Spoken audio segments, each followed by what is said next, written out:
Good morning. We are just about to start.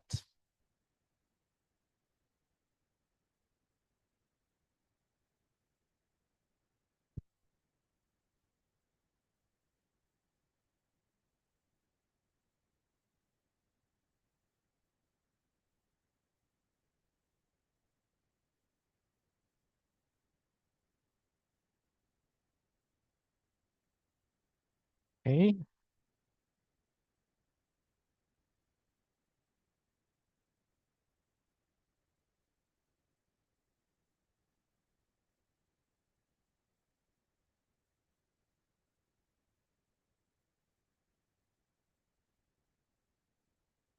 Your Excellencies, ladies and gentlemen, and all of you duly represented here.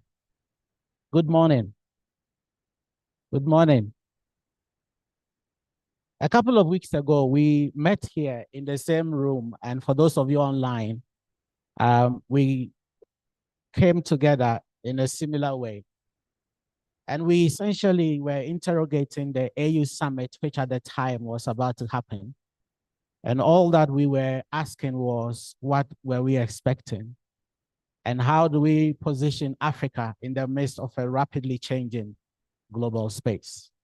A number of things that came up for discussions were really around the election process and what we thought was going to be the outcome.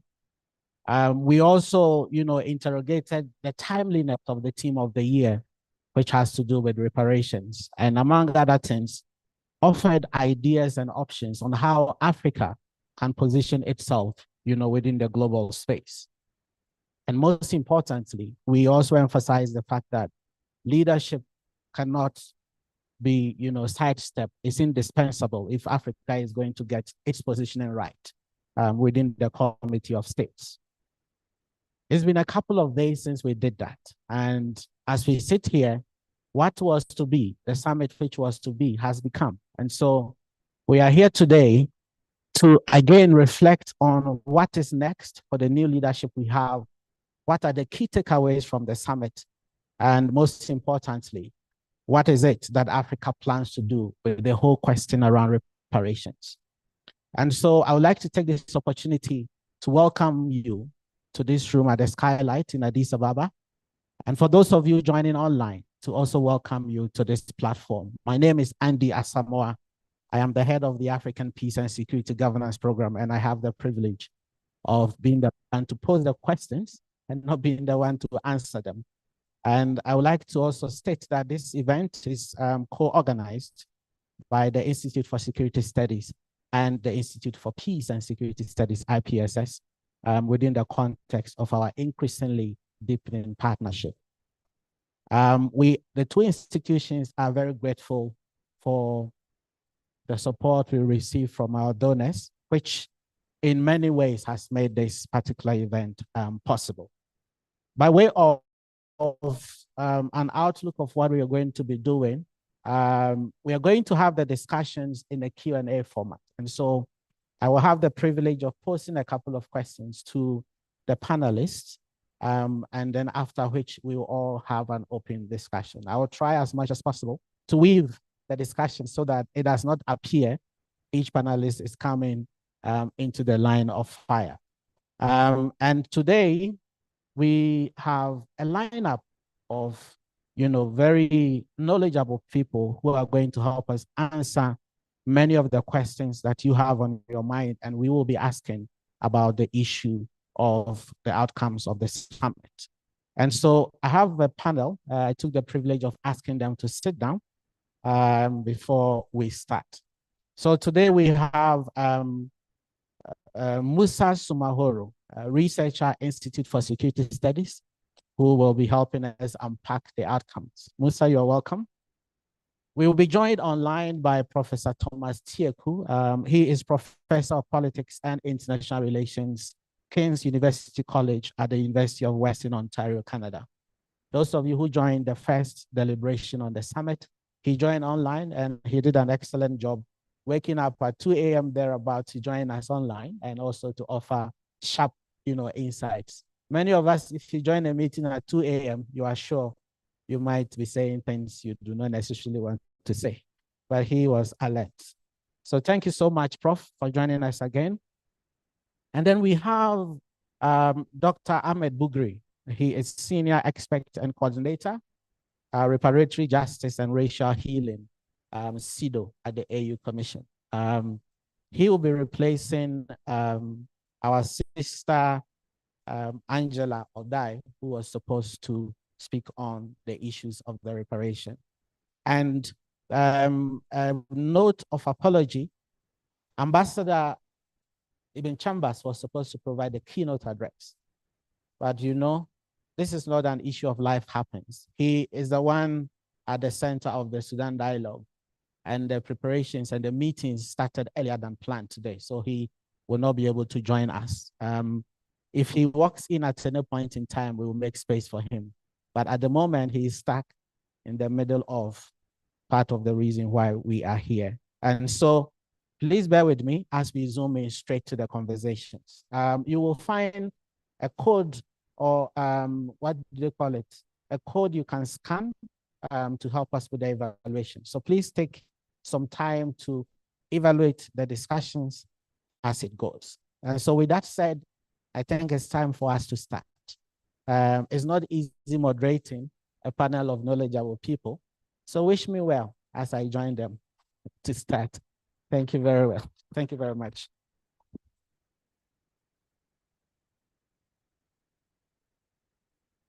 So welcome once again, those of you online and who are joining us for this conversation.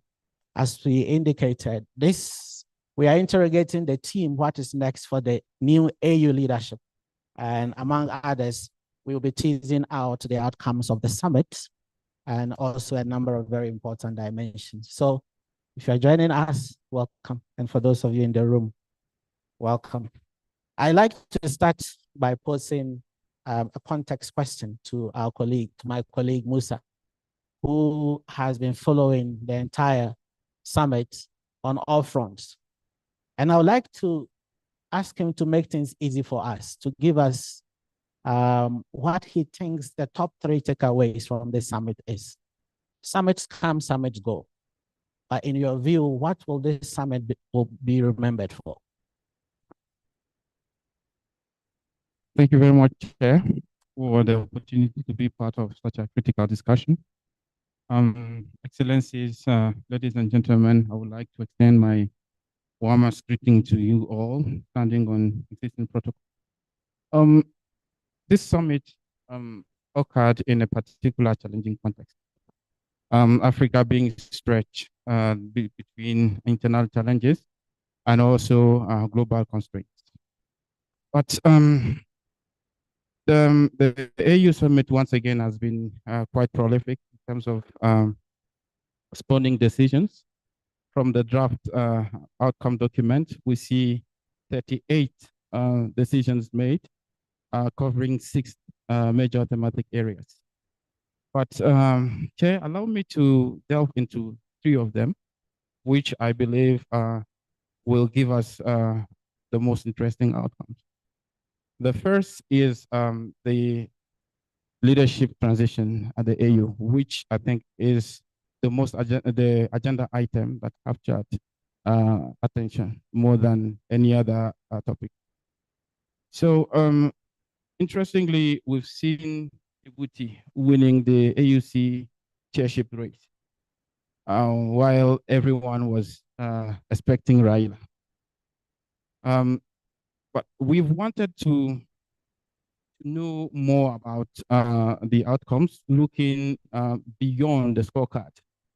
So we've engaged with some member states to know the dynamic around the election of Djibouti at the elm of the AUC.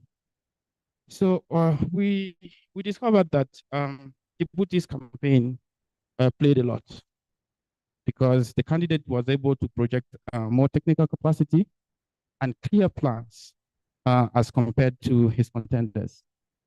The second one is that Djibouti was able to mobilize support from different groups, being linguistic and regional. So the candidate was able to mobilize support from the Francophone group, for example, where the majority of Francophone countries backed him. And he was also able to mobilize among the Arabophone group. And regionally, as the scorecard also indicates, he was able to mobilize support beyond the IGAD region. So other Eastern Africa countries also supported him. So which allowed him to secure the lead starting from the third round until the seventh. Then we also have the election of the DCP, which was also quite competitive. But the decisive move of the Algerian president to engage in bilateral lobbying of peers played a lot in the DCP's election. Because as we've all seen, the race was quite competitive, as I said, but the gap between the Moroccan candidate and the Algerian was also tight. So the president move played a lot in her election. And we've also got the commissioners who went through quite a selective um, process, because from the beginning, the selection panel received not less than 35 applications. And after the application assessment, only 13 made it to the second stage.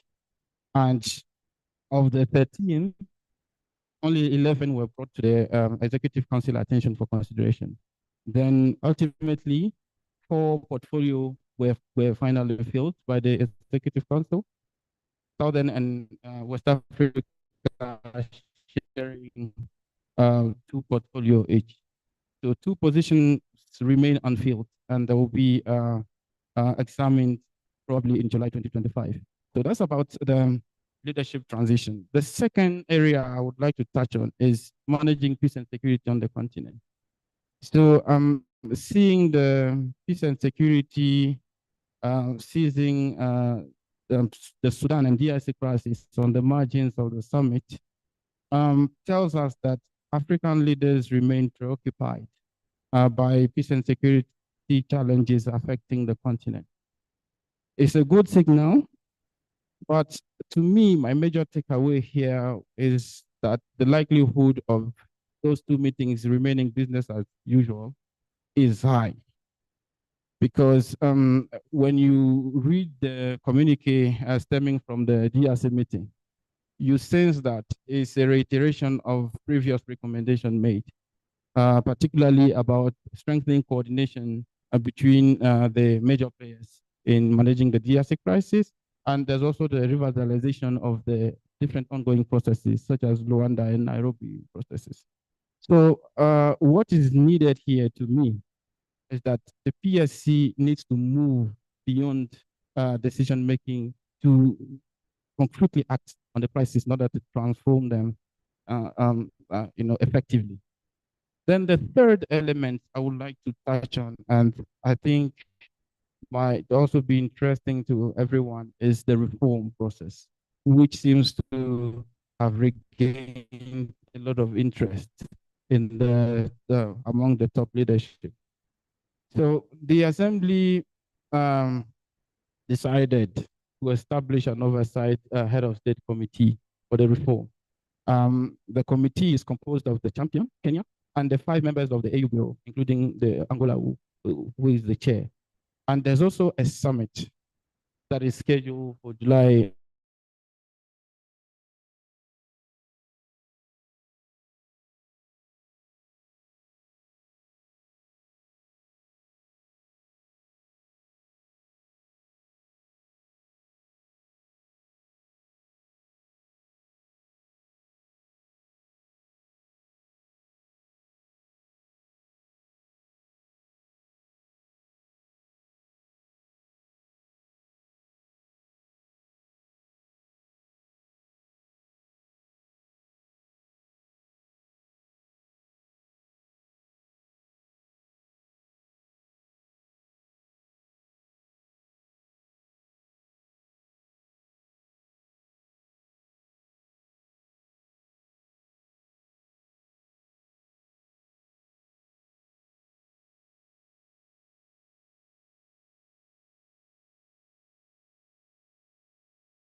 and maybe come back to some elements later. Before we drill down on the element of leadership, because that is the topic that we are drilling down, the theme of this conversation, for which I would turn to Prof. Tieku online.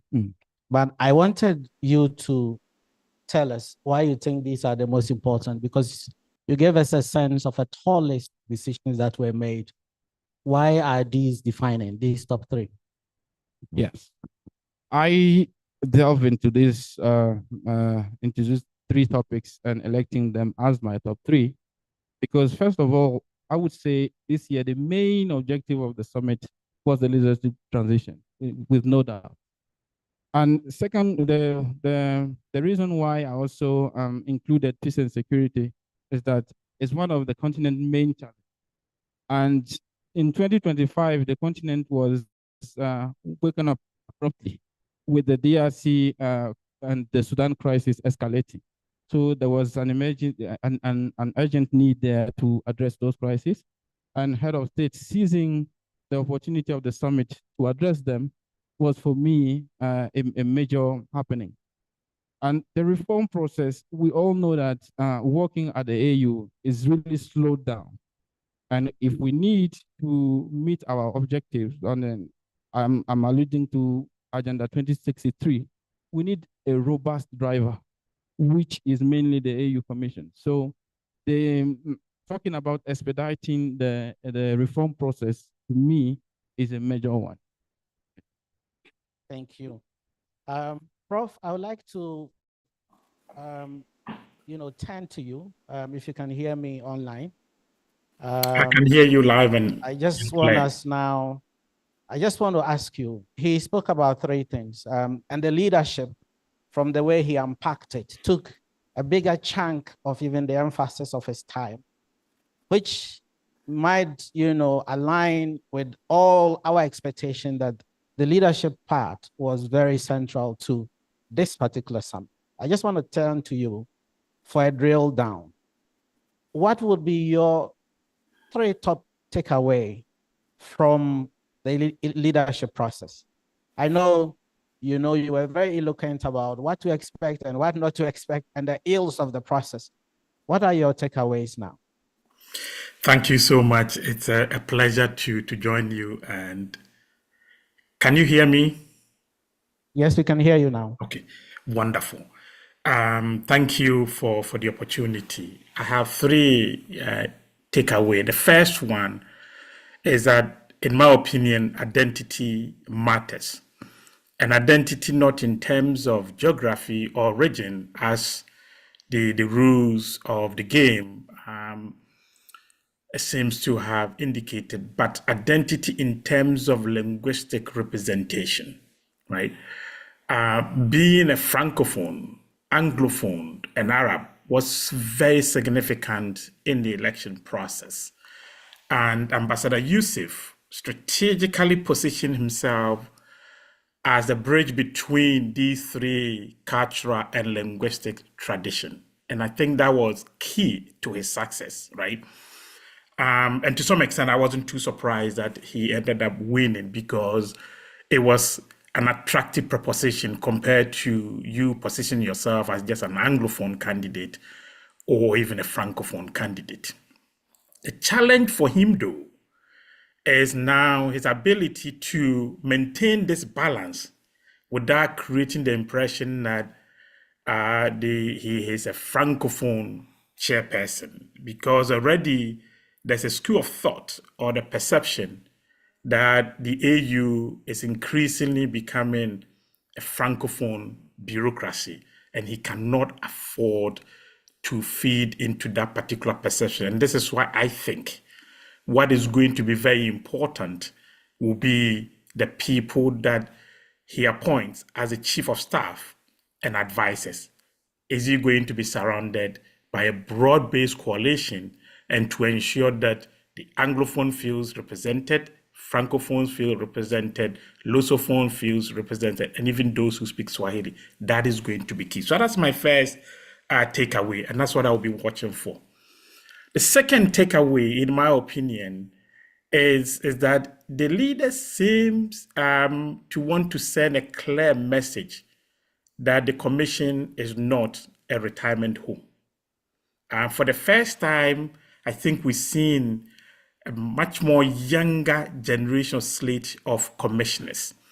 They seem to have prioritized youth, energy, technical expertise over classic political figures in the election process. And just, just to put it in context, if you watch carefully, the average age or the median age of the commission has been reduced from 59 years on the average to about 53, which is getting it closer to the median age of the staff of the African Union Commission. What this means is that the leaders were looking for younger, energetic, and technocratically driven commissioners. And my sense is that that is what at least the 4 commissioners plus the chairperson, deputy chairperson, this is what they've got. To some extent, very savvy technocrat. Right. Well, so that's before you go further, this is a point that seems very important. I think in the pre-summit conversation, and there's also a popular, widely held view that member states do not want an effective AUC. How do you reconcile that notion, which I don't know whether you agree or disagree, with this move and the very emphatic point you made about the fact that the member states do not want the AUC to be a retirement home, and then the reduction in the age, average age of the people? Does that not suggest that there's a move towards the search for effectiveness? Does that reconcile with this, held notion? I absolutely do not actually think that president or leaders per se do not want the commission to be effective. It is often the people around them, and in particular, members of the PLC. And even I don't necessarily even think that the PLC members do not want the commission to be effective. They want the commission to be effective, but in doing their bidding for them. And that's a separate matter altogether, right? So on one hand, they want an effective commission, but they want the commission that serves member state interests. And the two of them are not necessarily, they don't jive together. And that's where the challenge is. And I think given the selection, my sense is that the leaders are looking for an effective commission. And there's no doubt about it. So I have no illusion that they don't want the commission to be effective. So I don't belong to that particular camp. But it's a separate ball game when ambassadors are in the room, or a separate ball game when folks or people who often enjoy or benefit from a very inefficient and disorganized political systems, right? And that's the challenge that we have on the African continent. So I don't believe in that particular view that leaders per se don't want the commission to be effective. So, and the selection is clear that in some cases we're looking for technocrats, and technocrats that they can also call to their capitals. And this is part of what actually worked against Raila Odinga, because some of the leaders were thinking, how do I ask my senior brother to call him or summon him to come to my capital, for example? And those little things, they play a role when leaders are making decisions. Okay, but let me make my last point, and then I will let me make my last takeaway, which I think is very interesting, is that it appears to me that the election has also changed the dynamics of the power within the AU system, to the extent that for the first time, we've seen North Africa emerging as a dominant player within the AU Commission.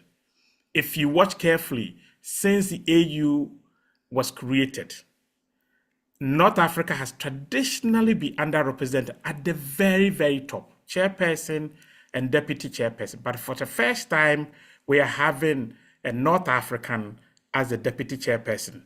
And I've already indicated that the chairperson positioned himself as a bridge between the North and the South. So to some extent, also speaking for the North Africa.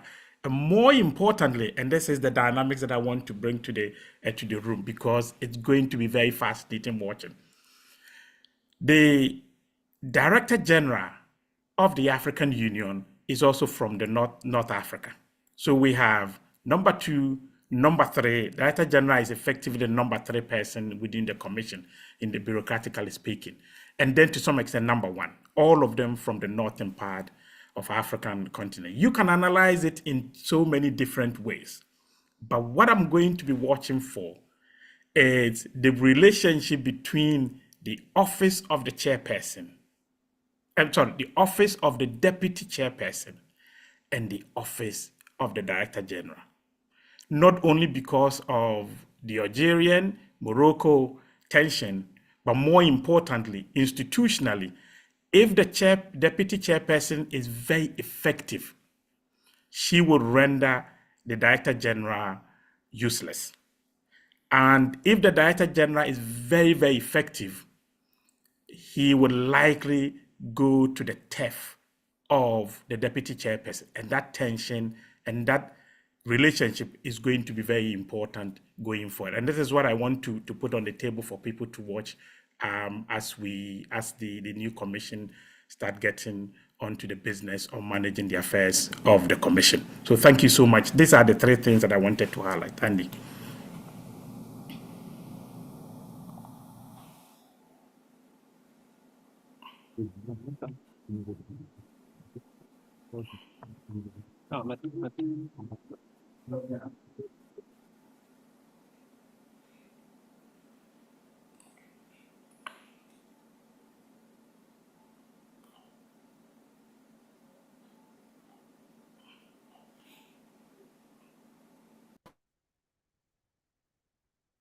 That the Francophone bloc is dominating the control of the AU Commission. And I think that it is not empty, because if you look at the lineup of those who have become AUC chair since we moved from OAU till now, and even if you go back, there's a clear, explicit dominance of the Francophone bloc. What do you make of it? Because Kenya isn't happy about that. What do you make of it? But afterwards, I will then turn to Prof to wrap up on the issue of the leadership. Before I respond directly to that question, I would even wonder, where is that coming from? Because I sense that it's coming from the facts. And the fact that Kenya has lost to a Francophone. And before him, there was a Francophone. Yeah. And before Madame Zuma, there was a Francophone. Yeah. And before Jampin, there was Conare. Yeah. Right. So that's the fact of it. Yes, that's the fact. But the fact to me is like the smoke of a bigger fire. So if you look at the rules governing accession to the AUC chairship, you will see that it's based on regional rotation. And appointing the chair in the first place highly depends on the region. So it depends on who is brought to the continental stage to compete. So if while the regional rotation is happening, candidates who are maybe sent to the continental stage to compete happen to be more Francophone. For me, it comes more from the region than from the AU itself. Yeah.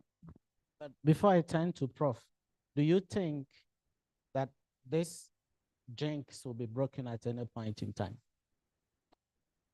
Because from that perspective, the only region I see providing a non-African, a non-Francophone candidate might be the North and the South. Right, so the dominance will still be there. But I'd like to turn to Prof. Prof, if you can hear us now. Before the summit, you had argued, I had forced it out of you, that the process might not produce the candidates we expect. Now, it's no more an issue of projection. We have the facts of those who have become the commissioners and those who have become the chairperson and the deputy. Do we have the right people now, looking at the face of the paper? Andy, you have a tendency of asking very difficult questions. So, but if you can hear me, I'll try to say it's hard though to say, because if you look at the slate of, or if you want to use the language of College of Commissioners, it consists of individuals with very strong technical expertise. I'm really, really happy with, particularly the commissioners, and even the deputy and the chairperson. I think if you look at it, if we be very honest and frank, I think they are the best that I think could come out of the process. And they have, technical expertise, but my biggest worry is that the AUC often is not driven necessarily by expertise, by the politics of the PLC, right? So if the PLC, and in particular, if they allow the commissioners to operate freely, then my sense is that it's likely going to be a much more competent and efficient commission. But, and this is a big but, in the past, I've seen highly capable individuals who have been elected, and in some cases, we had high hopes for them, only to see them turning themselves into roaming ambassadors at best, and mere tourists, if you ask me, at worst, right? So my sense is that, and I'm a very eternal optimist, so I'll keep my fingers crossed for a better outcome. But my sense is that technicality is not enough to be able to operate effectively. There are already so many difficulties within the commission that has to be resolved.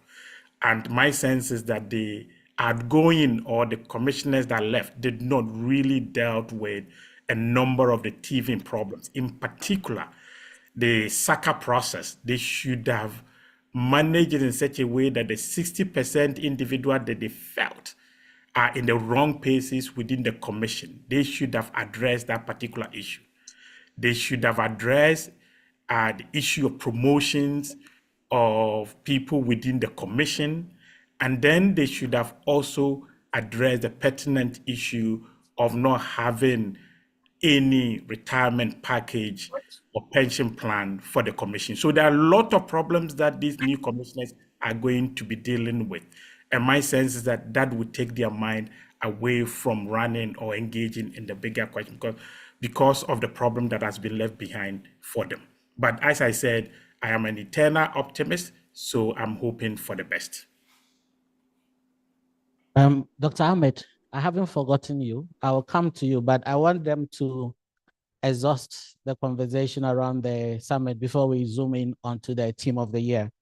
Prof, before I let you not go, before I let you on standby, I would like to ask, so we have the process of leadership elections has produced a crop of people, right?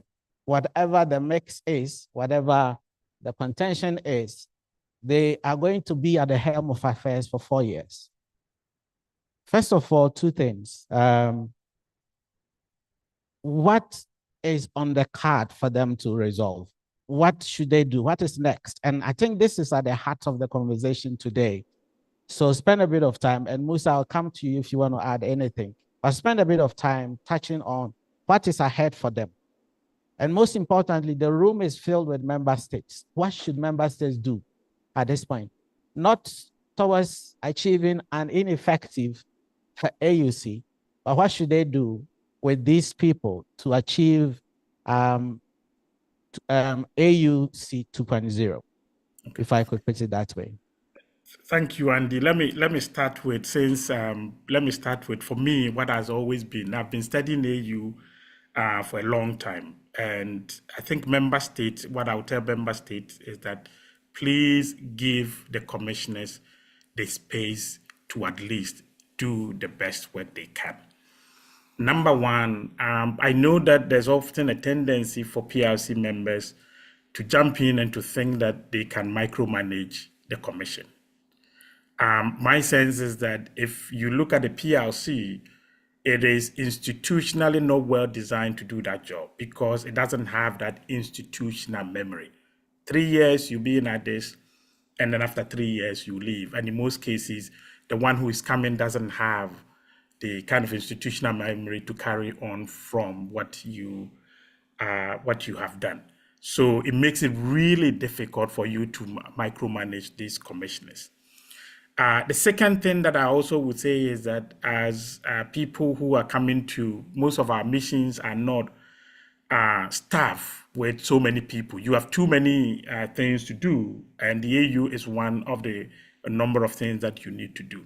And as a result, I think if you can rely more, trust the AU commissioners and the AU staff to do the technical part of the work, I think that will be very helpful for ourselves and for Africa. So that's the first thing that I think, the first point that I will make. The second point that I will make is that I would like to see these new commissioners move strategically a little bit away from the focus on the firefighting approach to resolving Africa's problem. We have a tendency to always wait until the problems have reared their ugly heads before we get involved.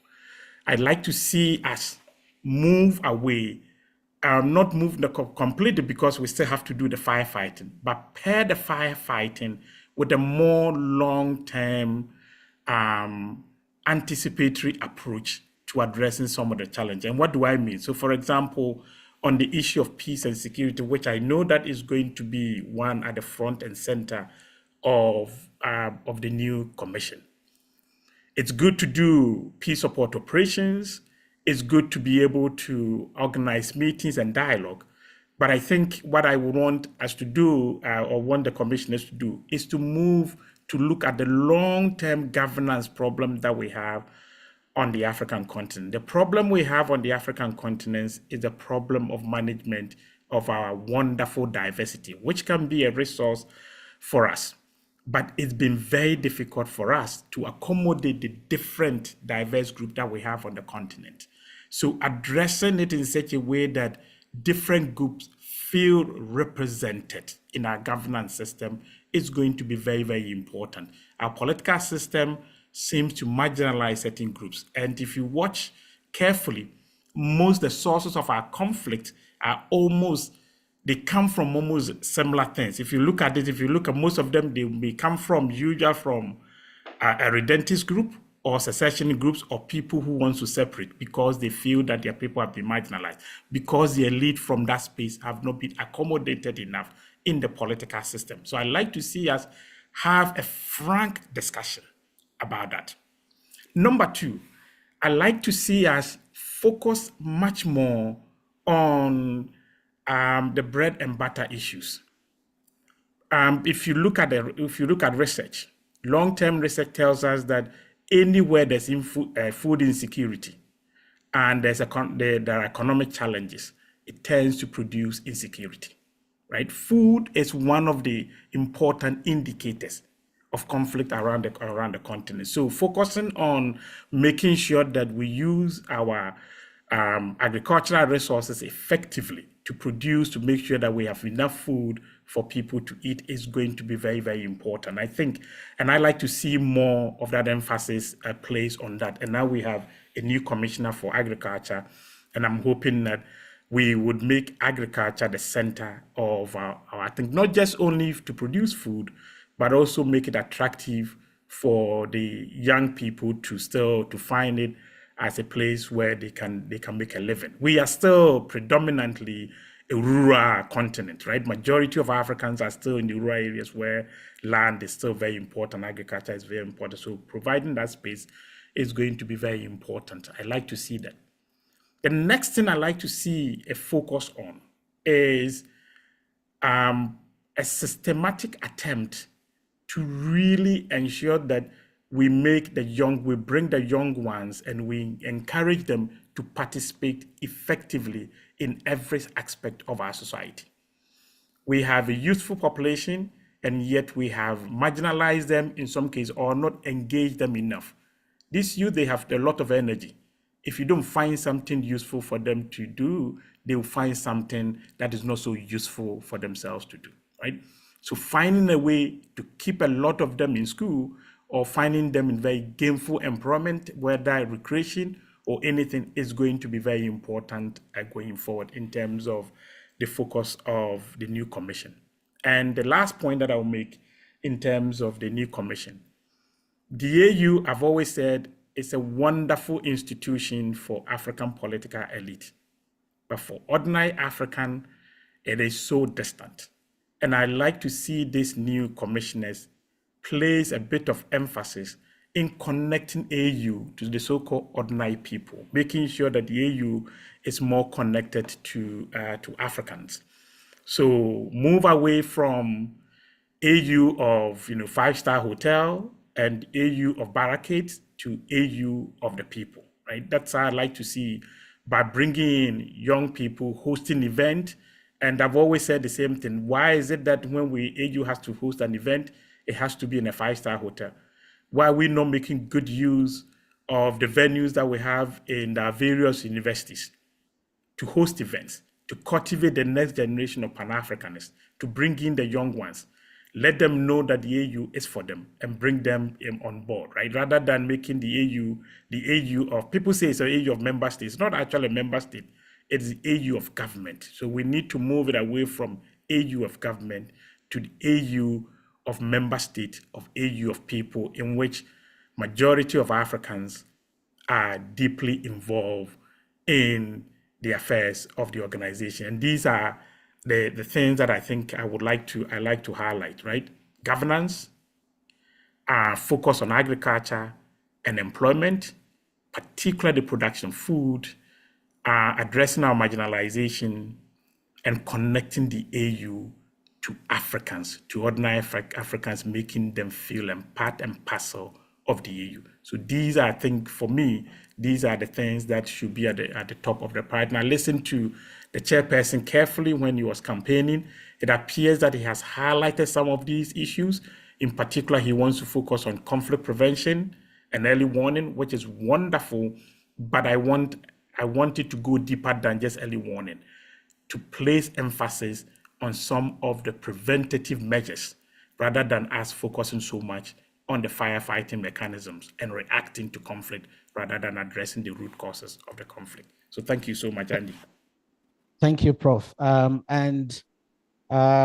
this point, Musa, Prof has highlighted governance, security, and a couple.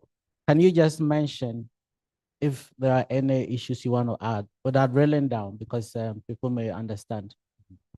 Yeah, without drilling down, if I may add a few issues to be tackled to the list that Prof has just highlighted, would be for the AU to address the double standard, because during the coup wave, that has been cited so many times.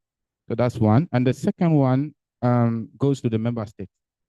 So to me, that we need to soften their attachment to the principle of sovereignty, which will allow the AU to, deliver better this mission. There are a number of questions already online, which I will come to. So our online audience, Raphael and the others, please just know that your questions are noted. But I then need to bring in Dr. Ahmed Bugri, who is an expert on reparations and so comes to us to join the conversation. I was wondering why the two did not touch on the question of reparation, but you are here to help us with it. First of all, I just want to ask you, Dr. Bugri, the theme of the year, when we did our pre-summit discussion, right, the room had split views on what it meant, first of all, but most importantly, why the AU chose reparations as the theme of the year, looking at the fact that the world is changing, looking at the conflicts that surround the entire continent, from Sahel to the Horn of Africa, everywhere. The kind of firefighting that Prof spoke about is kind of all over the place. But why did the AU choose to settle on the issue of reparation this time.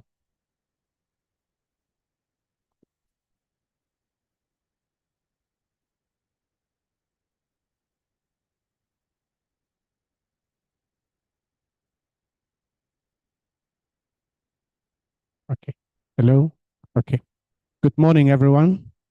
Excellencies, dear colleagues, I would want to stand on all protocol to that has been established. I think that is a very interesting question. Why did the AU choose reparations at such a time as this? Several people have asked the same question. Why now? Is it the best time, especially within the current geopolitics in the world? But I have to single out two things: the role of the Republic of Ghana and also the role of civil society, especially the diaspora. The conversation on reparations, as you know, has been part of the agenda of the OAU since the 1960s. It wasn't expressly spoken about because the focus in the early 60s was the complete liberation of Africa and the countries which were still under colonial rule, especially South Africa under apartheid and the Portuguese colonies in West Africa and also part of the SADC region. So the focus in the 60s, as you can see, was on complete decolonization, complete liberation of Africa, because the African Union, because the founder fathers realized that for them to build an Africa that would progress and integrate, they would have to be the decolonization process completely. But reparations was also part of it, although it was not articulated. Between 1963 and 1990, the conversation was not had because although leaders like Kwame Nkrumah, Sekou Toure, and all the other leaders in the West African region were engaged in this conversation within the Pan-African, the wider Pan-African movement. It was not articulated within the political framework of the OAU. And the reason is because between the 70s and the 80s, you had coup d'etats, political upheaval in Africa. Some people were even of the view that the former colonial masters had actually supported the destabilization of many countries. There were political assassinations, the killings of Lumumba, the exile of Kwame Nkrumah. So the conversation again was not that's vociferous in terms of liberation. In the 1990s, one of the key figures that brought this conversation on the table of the OAU was Chief Abiola of Nigeria.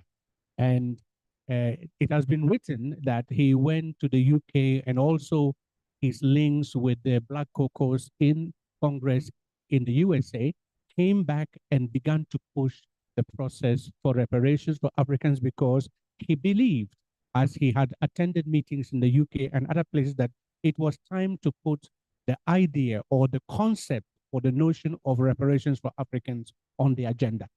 And so in 1990, Chief Abiola himself, of course, vying for the presidency of Nigeria, put his own money. And we have records, you know, at the OAU archives that he put the first $500,000, his own money. And he went to the OAU to ask them to do two things. Number one, to form a secretariat, which was the Commission on Reparations.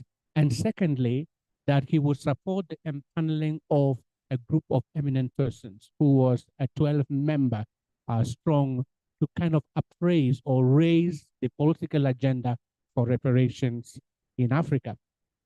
Don't also forget that this was the time that all the statesmen like W.E. Du Bois, Marcus Garvey, Kwame Nkrumah, to mention a few, were also, you know, in their dying years.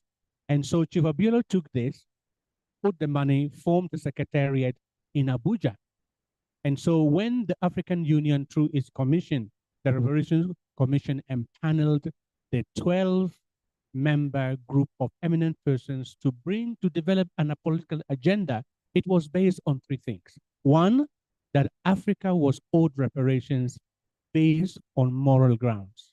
The Africans had been the most humiliated people in the history of all mankind. And therefore, the question of other people being paid reparations was now time for Africans also to be paid reparations. The second thing that he argued on was the historic precedence of the Germans paying the Jewish people for reparations for the Holocaust. And the third premises was the payment of the Japanese Americans for the internment camps during the Second World War. And so the momentum on reparations started again. But you know that Chief Abiola had stood for the presidency of Nigeria. He did not win. There was political change. And so this group of eminent people, after the Abuja Pan-African Conference on Proclamations, it was after 1 year, just after they had formed this group, that they called the Abuja First Pan-African Conference on Reparations in Abuja, that came up with the Abuja Proclamation. That was the first political statement that the OAU had come out on the subject of reparations. And basically, the Abuja Proclamation looked at calls for the international community to be involved, and to acknowledge that reparations was a debt owed to African people. But there was no definition. There has never been a definition of what reparations was. And mainly it was seen in the Abuja Declaration. There was not only a financial compensation sought for, but there was also the call for the acknowledgement of what had happened during colonization and the transatlantic slave trade.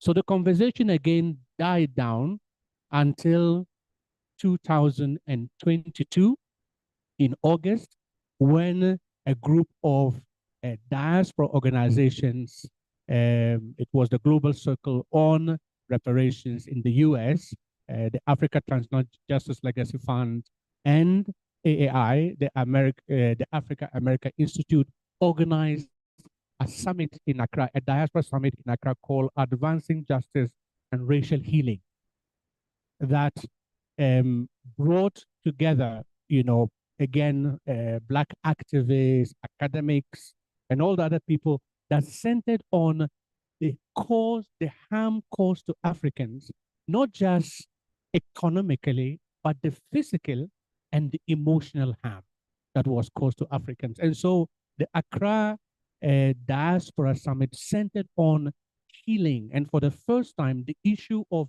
racial healing came into the conversation. And in Accra, there was, during the Accra Diaspora Summit, His Excellency Nana Akufo-Addo gave a keynote address. It was in August 2022.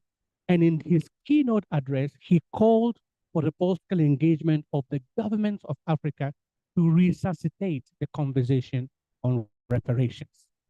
And this was captured in the Accra Declaration, which was not a government-organized conference, but a civil society, a diaspora conference in Accra. So after the Accra Summit, or the Accra Diaspora Summit in August, His Excellency Nana Akufo-Addo made a proposal. Ghana made a proposal to the Assembly in 2023. They called for a co-organization of a conference in Accra, which became the Accra International Conference on Reparations, which was held in November 2023.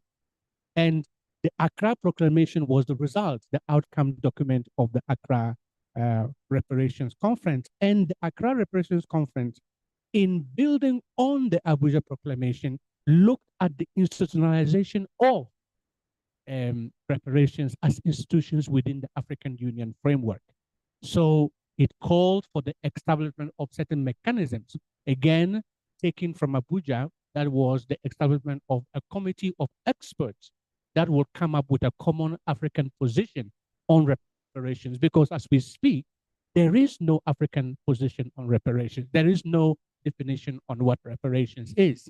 For some people, the importance of it is financial compensation. For other people, it is the restitution of artifacts. For other people, it is the righting of the wrongs of genocide. But there is no common position that the African Union had. The second thing was to create a fund, a global reparations fund. And the third aspect was to have a group of experts or legal experts to advise the African Union as to what steps to take forward. And the thinking behind this was to seek for a legal opinion from the ICJ, whether Africans have a legal right, because the argument has always been that at the time of the transatlantic slave trade, slavery was legal under international law. However, as you know, that Durban declared that apartheid, the transatlantic slave trade, and colonization to some extent were crimes against humanity. And so the group of experts would advise the office of the African Union and the member states on the way to go forward. And the third was to have a framework of partnership between the African continent and the diaspora, in particular, CARICOM and all the other diaspora groups. And so Decision 884 of the Assembly in February 2024 was passed, where the Accra Proclamation was adopted, and then it became a program of the African Union. And all of this was done under the advocacy of the Republic of Ghana and His Excellency Nana Akufo-Addo. And so from Decision 884, the African Union then adopted another decision. 847 was the first one. 884 was at the summit in February 2024, where it then adopted an implementation decision of the Accra Proclamation and to form a united front to advance the cause of justice for, and that is how it led then to, among other things, the momentum was that to be able to garner momentum and political will, there was the need then to have a team of the year.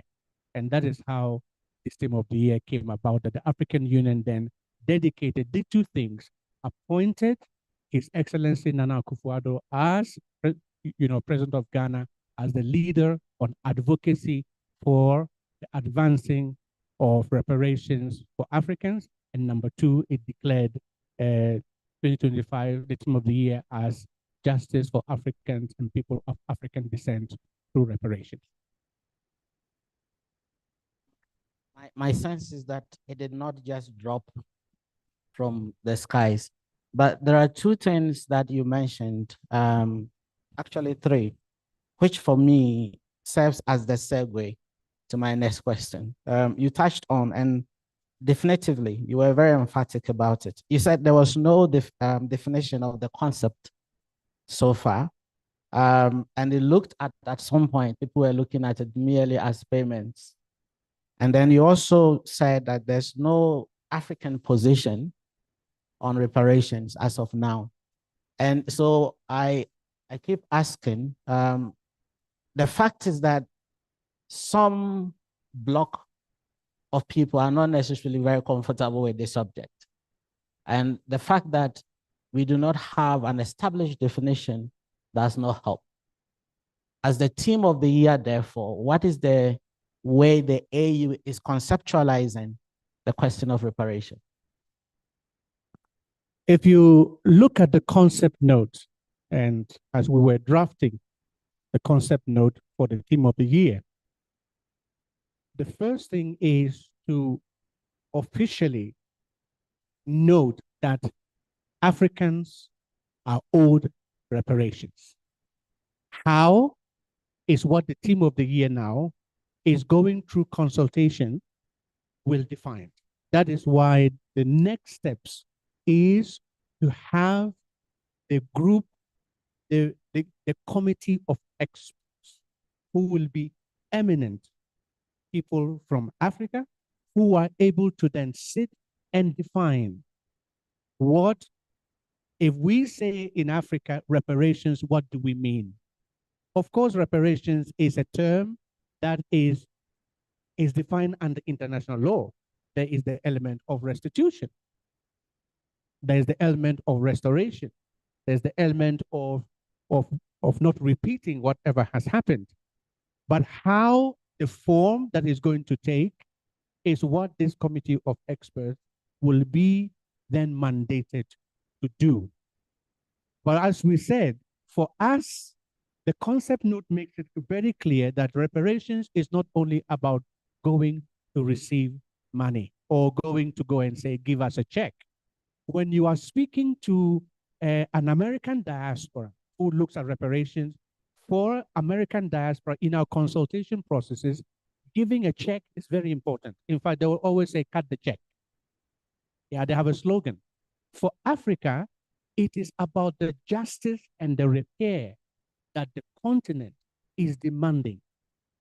First of all, we must acknowledge that the transatlantic slave trade, colonialism, and the neo-colonial structures that perpetuated this harm that continue to exist today is something that has not only economically affected Africa, but also affected Africa both emotionally and physically.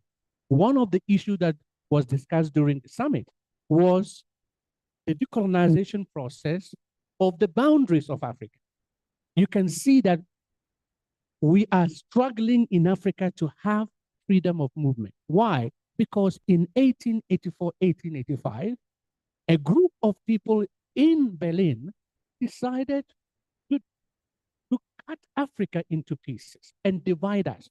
Most of the causes of conflict that we face today can trace part of their roots with the borders that we have.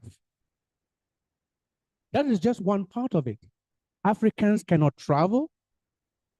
I, as a Ghanaian, whose president, Kwame Nkrumah, was one of the key founding members of the OAU with Emperor Haile Selassie I, we need a visa to enter and work in Ethiopia, and vice versa.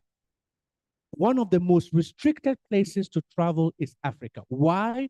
Because of the colonial legacy. So for us, reparation is not only about asking someone to pay us money, but even to understand the conversation among the younger people, that our borders do not make sense, and the conflicts that plague us, Francophone, Anglophone, Lusophone, are not African concepts.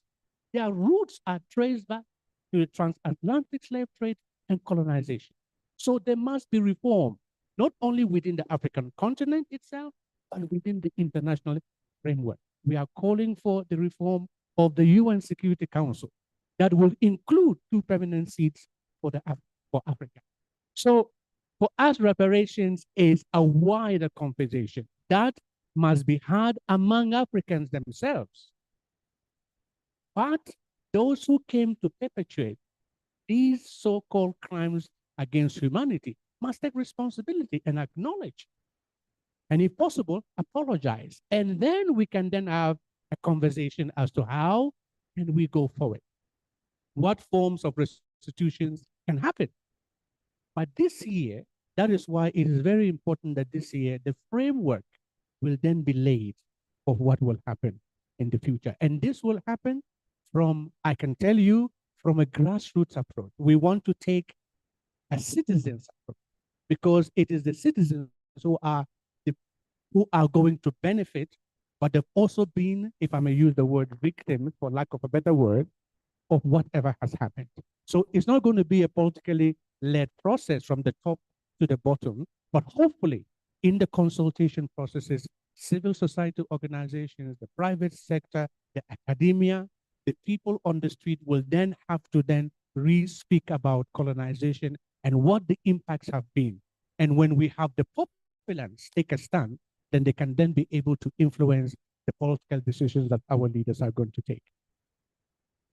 I think the part I like most importantly is the element that it's not going to be just Africa versus other parts of the world conversation, but that there's an intra-African component to this. The challenge I see already is how the AU can control the conversation, because already I see the discussion and the reconceptualization going in 1,000 ways. So the chances of the AU losing grip of what it really means as reparation is going to be a tall order. And I'm happy that you'll be an expert and all of you involved. The conversation can be centered and the AU can drive it rather than it going in directions which might not necessarily lead to healing the way it needs to be. But one thing that comes to mind is that you started with a historical narrative and how it has evolved to this point. And I kept wondering, what will success look like? What does the AU or Africa really want to achieve after rolling out the Team of the Year? What do we want to achieve? Yeah, I think in our conversation earlier, the AU is an intergovernmental institution and is a reflection of its member states. And I think I like what Prof said, that if the decision-making organs of the African Union, for example, the PRC, the Executive Council, and the Assembly, would give the Commission that extra authority and somehow cede, as within the European Union, cede some of the competencies to the Commission, then this can work, because the Commission can come up with a strategy, they can come up with a program. But if the member states do not, for example, put the resources necessary to achieve this, and political discussions overtake our conversations, then it's going to die down like it happened before in the 1993. Because the 1993 movement was funded by individuals, not by governments. And therefore, when the individuals who were funding this or supporting this were gone, then the movement died down. And this is why, this is the wisdom of our decision now, that there will be an office of a leader who will be a president. And this president will take the subject to his own peers. And that is why the Assembly saw it necessary to appoint the president of Ghana at that time as the leader, to advocate for political will. So that the success, because without the AU buying in, after 1 year, this will die down. It will be subsumed by other conversations. The second thing that I think is very important is that the committee of experts will be critical, and therefore how they are brought together will determine the success or the failure of this program. The final thing I want to say is that now if you see that the concept note gives the Commission, especially the Directorate for Citizens and Diaspora Affairs, CEDAW, the role of coordination. So we will coordinate, and we will also be making sure that all the discussions that are happening everywhere, as you could see during the summit, there were discussions everywhere about reparations.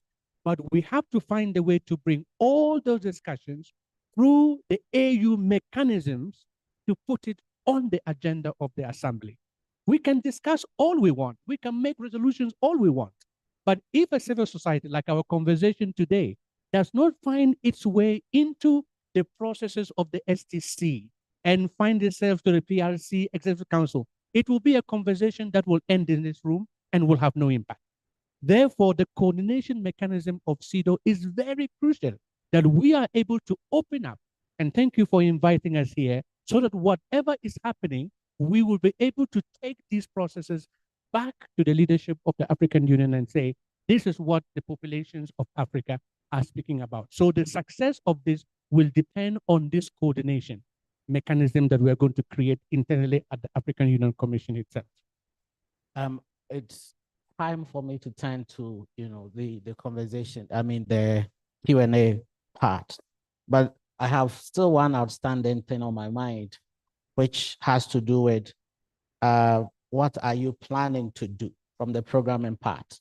So maybe don't drill down too much, just give us a sense of A, B, C, D is what we are going to do. Okay. So we can turn to the Q&A. So number one, the first thing is to make sure that these mechanisms that the Accra Proclamation has said is implemented.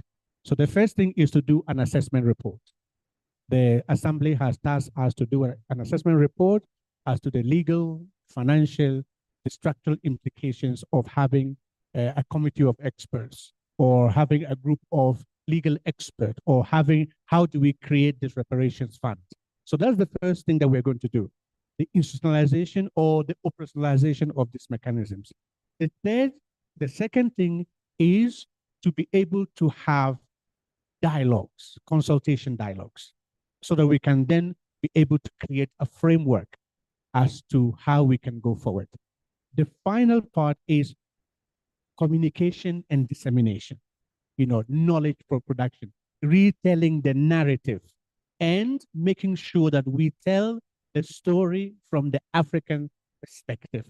Those are our three key priority areas for this year. If we are able to achieve that, then it lays the framework. There have already been a discussion in the Assembly that this might go in even to have a decade for reparations. Thank you. And thanks for standing in the firing line for so long. Thank you so much. I now want to turn to the Q&A section. I think that I already see a hand, but if you permit me, let me not leave the online audience as if they are forgotten. They are not watching the TV. They are part of this hybrid event. So let me pick a couple of questions there, and then I turn to the room. A number of them are actually to you, Ahmed. You might be able to respond to them later. But one person was really fast in posting his question in the room, and that is from Rafael Mareto, who is asking, at first, could you kindly elaborate more, read empirically, and over the AU reform, vis-a-vis the quite troublesome reported cases of tensions between the AU and regional economic community? So, in sum, he would like you to try to address the question of what the reforms are doing vis-a-vis the emergence of tension between the REX and the AU. And then there's a question here, Ahmed, I guess to you, from Gosnell York. And he's asking, seeing that Honorable Mia Motley, Prime Minister of the Republic of Barbados and current chair of CARICOM, attended the AU summit as a guest speaker, and you will admit that she gave a very powerful speech. What influence, if any, did the pioneering CARICOM 10-point reparation plan have on the reparatory justice discourse at the summit? But that is to you. So I will leave that for round one and then turn to the room. I'll go back to the online audience. At the pre-summit, I saw that the Ghana DA was the first. This time I want to start from here and then come to the ambassador of Ghana before I go to the DA. Please, you have the floor. I will take 3 for this first round. Oh, your mic is hijacked, but it's fine. Let him have the floor. Please introduce yourself. Keep your question or Thank you so much. Succinct. My name is Hosni. I'm from Sudan Embassy, and I thank ISS and IPSS for organizing this fruitful event. And mine is in 2 points. It's ANQ, and discussion is mostly discussion. Regarding the transition at the AUC, I think analyzing the voting pattern on the lingophone basis is not giving that issue a justice, especially in these elections, as this is the first time the 2 candidates are from one region. And in 2017, we remember that Chad versus Kenya also took this AUC chairmanship. So I think there is new factors that decided the fate of this AUC chairmanship. One of it is Africa 2063 agenda, which is stated very clearly that youth and women empowerment as a main pillar on that. So the age is deciding on that issue, as well as, for me, the so-called Majadala debate. And I was following that, as well as the two campaigns. So the Majadala performance was decisive on these elections results. The second issue is to be a leader in Africa, you have to show dedication to the Pan-Africanism agenda. So for me, Kenya in this administration or this government was a little bit compromising the issue of Pan-Africanism, involving in very harmful practices like hosting a terrorist militia in Nairobi and helping them to announce a parallel government yesterday and before that. And this RSF militia doing violation against human rights in Sudan, hosting it by a country that running to be a leader of Africa, of course, this is harmful. So the policy of the government. The second issue, I think, also the independence of Kenya. Many people arguing that Kenya is no longer independent like before, and the impact of the UAE is very clear on the Kenyan policy. This is the second issue. Thirdly, and maybe lastly, I think to have an efficient AUC, you need one thing: independence. Independence financially, politically. Everybody wants to lead Africa has to be independent politically and financially. Otherwise, the impact of foreign influence is affecting the Africa Agenda 2063. Thank you. Thank you very much. As you know, many of them are inputs. I think that if you look at it from a geopolitical dimension, I know the conversation might be slightly different, particularly because a country is put on the firing line. But I mean, I'll leave it to the panelists who might be expertly able to address it. But I think that if you look at the Pan-African credentials of some of the candidates, they've been very consistent over time. And so these are important points that we can discuss going forward. But if there's anyone who can respond to that, that would also really be appreciated. I want to take one here and then turn to this for the round one. Please keep it brief so we can Merci. Je préfère m'exprimer en français. Tout d'abord, merci pour ces excellentes présentations. Je voulais petites observations au niveau des zones linguistiques. Les zones linguistiques, soi-disant francophones et arabophones, s'interpénètrent en Afrique. C'est pour ça qu'au niveau de la Commission, vous avez un francophone arabophone suivi d'une vice-présidente francophone et arabophone. Donc, ce sont des éléments à prendre en considération. Deuxième élément, j'étais un peu surpris au niveau du décompte des voix. Vous avez 5 pays sous sanction qui sont tous francophones. Donc, et ce qu'il faut mettre, j'étais présent lors de votre précédentes observations. Et mon observation était, est-ce que le dialogue de ce genre doit avoir lieu entre des gens parlant cette langue anglaise qui ne vous permet pas très vite d'appréhender ce qui compte en Afrique? Le candidat djiboutien est à 1 heure de vol d'ici. C'est quelqu'un qui connaît très bien. Donc, le terrain où se passaient les élections, c'est l'Union africaine. On est à 1 heure de vol d'ici. Deuxièmement, ce qui est très, très important, il me semble, c'est de voir le fait que, quand vous dites francophone, anglophone, l'espace ex-francophone, vous sembliez par quelque chose qui dépasse un peu le cadre politique. Vous sembliez par une littérature commune, que l'on soit de l'Afrique subsaharienne ou maghrébine, nous sembliez par des concepts culturels très profonds. Et ça, je peux vous dire, un gars de Dakar ou un gars de Djibouti ou un gars d'Alger, il y a quelque chose qui nous unit et qui fait partie justement de cette africanité qui, à mon sens, ne doit pas être recyclée. Je dis bien recyclée parce que lors de la précédente réunion que vous avez tenue, vous aviez le professeur Lumumba qui est là et qui, à mon avis, a ce qu'on appelle un panafricanisme partiel et partial. À maintes reprises, on pourrait s'étendre là-dessus. Mais ce que je voudrais dire, au niveau des réparations, et je voudrais en revenir à M. Ibn Chambas, je pense que c'est une question qui pouvait être reprise dans les cadres du tribunal d'Arusha, dans le cadre de ce qu'on appelle de nos institutions judiciaires que nous avons. Nous avons ce qu'on appelle la charte africaine des droits humains. Ça, c'est des éléments que l'on peut apprendre dans ces instances judiciaires. Est-ce que vous ne pensez pas qu'on est en train de dupliquer? Deuxième élément, j'aimerais bien faire justice à l'UNESCO.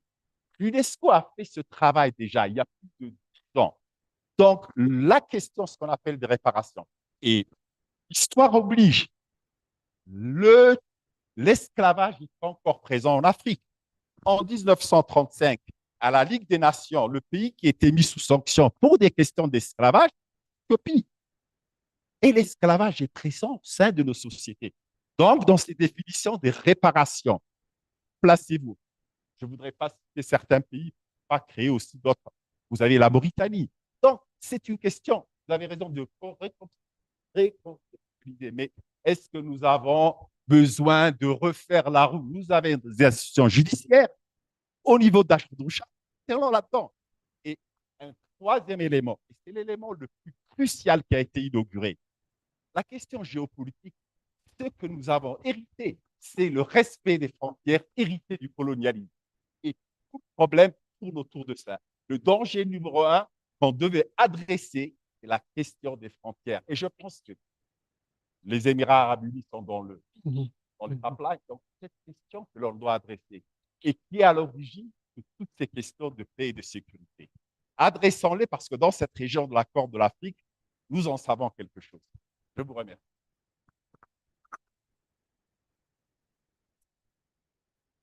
Thank you. I also need to thank you for your dedication to the language question, which I think you've been very consistent about. I think Musa and Prof, I hope you've taken note of the issues being raised. I'd like to turn to the ambassador of Ghana. Sir, you can have the mic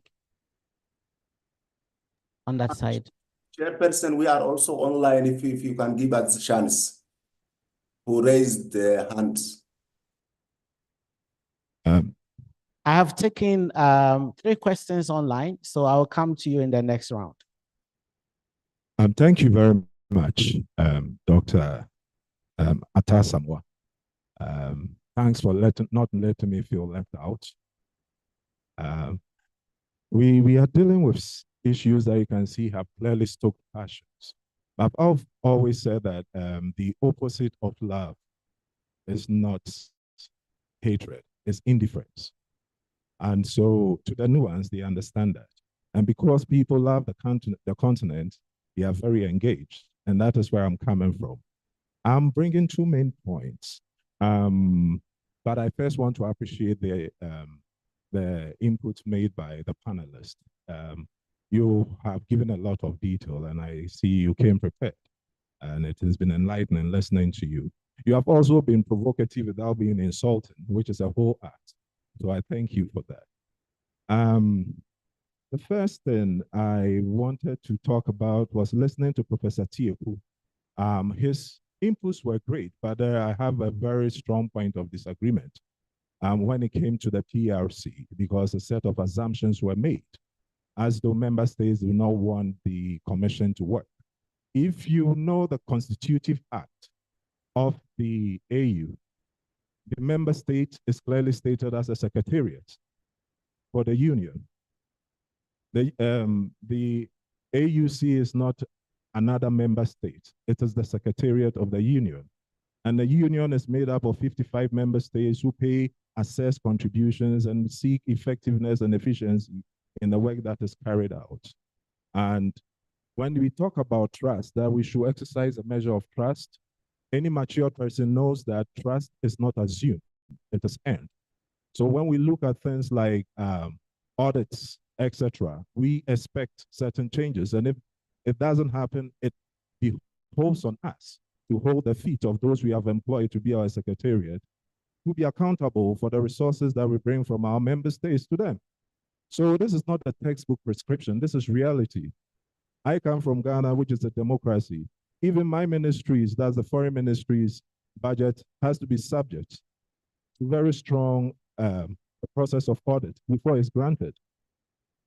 And so the tax-paying members of my country would expect that the commission works the way that it does, but it doesn't come from a place of malevolence. It comes from a place of seeking effective management. I want that point to be made very clear, because sometimes the way it's said as though Africans don't know what they are doing. We are very clear about what we want, and we are speaking about it. So let's keep that in mind. And I also beg to totally disagree that the PRC lacks institutional memory. I was here years ago as the deputy head of mission. I came back 7 years later to assume headship. You assume we don't know what we are doing. Then the parallel in New York and in Geneva and in Vienna means that every permanent ambassador and permanent rep and the team that goes there knows nothing. So it is not a very informed view. I want this to be made very clear. And even permanent members of the Security Council, their members of staff are rotated every 3 to 4 years. So it's a mindset that needs to shift. That when we come in, we come to do what is best for the continent and not leave things just to rest. I'm just moving on to the next issue. But just to end on that, what I will agree with him then is that when it comes to the PRC's engagement in member states, we come at it with a scalpel, a surgical knife, and not a machete, in a very nuanced way, just to make sure that the system works as it's supposed to work. Yes. The second thing has to do with the issue of the theme for the year, which Ghana is the champion of. I'm happy with the background that was given by Dr. Bugri. I think you gave a very succinct layout, and anyone who is going to be objective will then know that what was part of the original plan when the OAU, which later transformed into the AU, was formed, and it needed to come up. And this issue is not going to go away.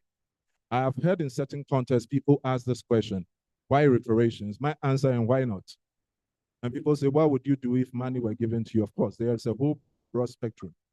I think that's very condescending for anyone to ask that question.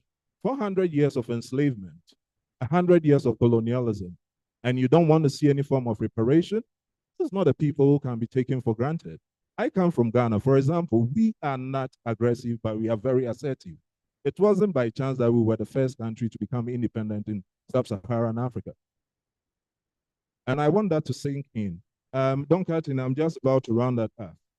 And when it came to things like Beijing, we are now heading towards the 4th Beijing conference. People think it's the first conference that was held.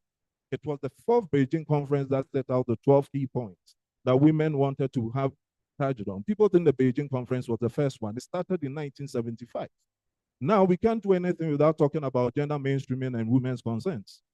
It was a process, not an event. Why shouldn't it start now?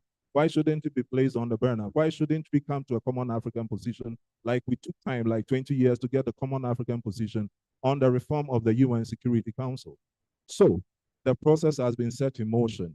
Yes, there may be divergences, but then we come to a convergence eventually. If you are looked at Africa at the UN, we always end up having a common African position. So to conclude, I'll say this. When something is said to be difficult, it should never be mistaken to mean that the thing is impossible. It may be difficult, but it's not impossible, and the ball has been set rolling. I thank you very much. Thank you, Your Excellency. For the purposes of doing justice to the questions, let me say I will come to you for the second round. And the DA, I flagged you, but you know, in your culture, when the elderly speaks, You need to hold on. So I'll come back to you later. I now want to turn to Prof, starting with you. Some of your points have come under fire. Your points about the PRC and the AUC. So I think it's only fair to give you the room to respond to them, whilst Musa prepares to take the rest, and also Dr. Bugri. Prof, you have the floor. Yeah, thank you so much, Andy, for so we that. can entertain more questions. Yeah, Keep it and to the heart of it. I will try my possible. I think it's really good that we are actually putting the PRC in the spotlight and discussing it. And I made my observation not based on anecdotal evidence or just one-off thing, but the 20-year observation of the PRC, right? And we can point to some of the missions that are well organized, and then draw attention that we have the institute. But overall, if you look at all the missions that we have there, in terms of our institutional memory, and being able to ensure that what the previous PRC 10 years ago they did, the records are there and kept, and others are not repeating it. We don't have that. And that I think I still maintain. I'm not suggesting in any way that member states don't know what they want to do. What I'm trying to suggest is that in your attempt to supervise or do your due diligence, some PRC members or member states end up going to areas where, in my opinion, they are not well qualified to be able to go into those places. I have no difficulty with you doing your financial oversight, preparing the agenda. But if you look at the challenges the commission has faced over the last 20 years that I have really observed and studied and surveyed, and also read the academic. So it's not just an academic exercise that I'm doing here, that I have surveyed. If you can point to specific instances of PRC's interventions, even in terms of hiring.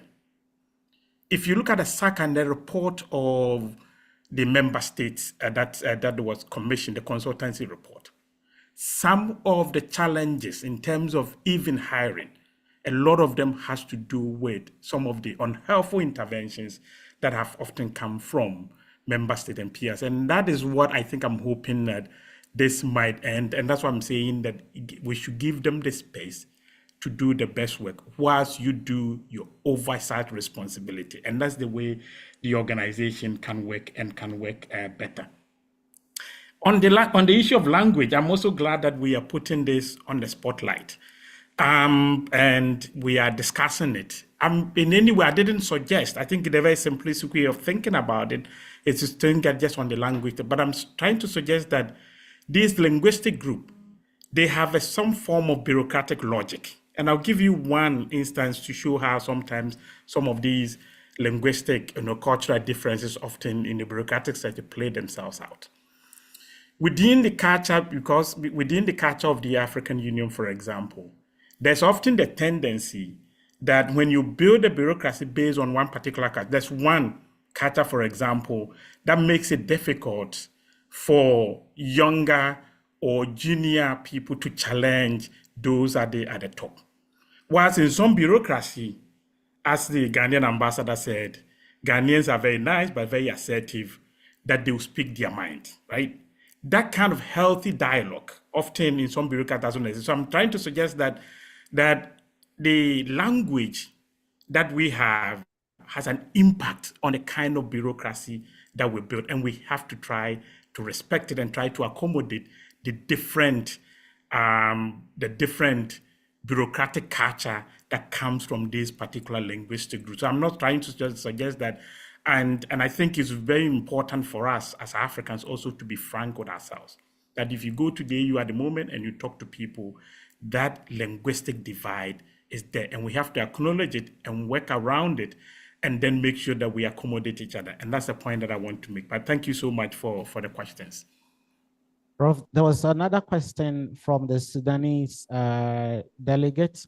Forgive me if I get that wrong, the reference about Pan-African credentials and other related variables that need to be taken into consideration in deciding on who becomes the head. And I think he pointed to the fact that that may have played a role in the kind of outcome we saw at the AUC elections. Is this something you agree? Are those ingredients that should be in the soup of deciding on the leadership? Yeah, I think Andy, I think when we met last time, if you read the subtext of the submission that I was making, I think I was making an inference to the fact that if you watch the debate carefully, if you listen to the candidate, there was no doubt that the Djibouti candidate was very knowledgeable. There was no doubt that the Djibouti candidate was a bridge between at least 3 or 4 regions. And there was no doubt that the Djibouti candidate had a very clear idea of what he wants to do. And there was also no doubt about the fact that the Djibouti candidate had a very strong regional and continental presence, right? With all due respect to Raila Odinga and his supporters, he might have been a local champion in Kenya, highly respected and everybody. When it comes to at least the AU in terms of campaign, and they had a wonderful campaign.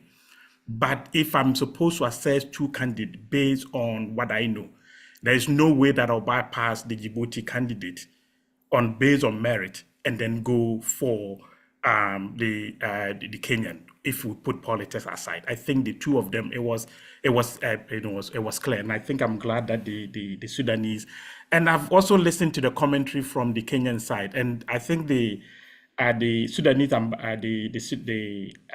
the individual from Sudan is right to say that the politics, the DRC politics, for example, played a fundamental role in undermining Kenya's position.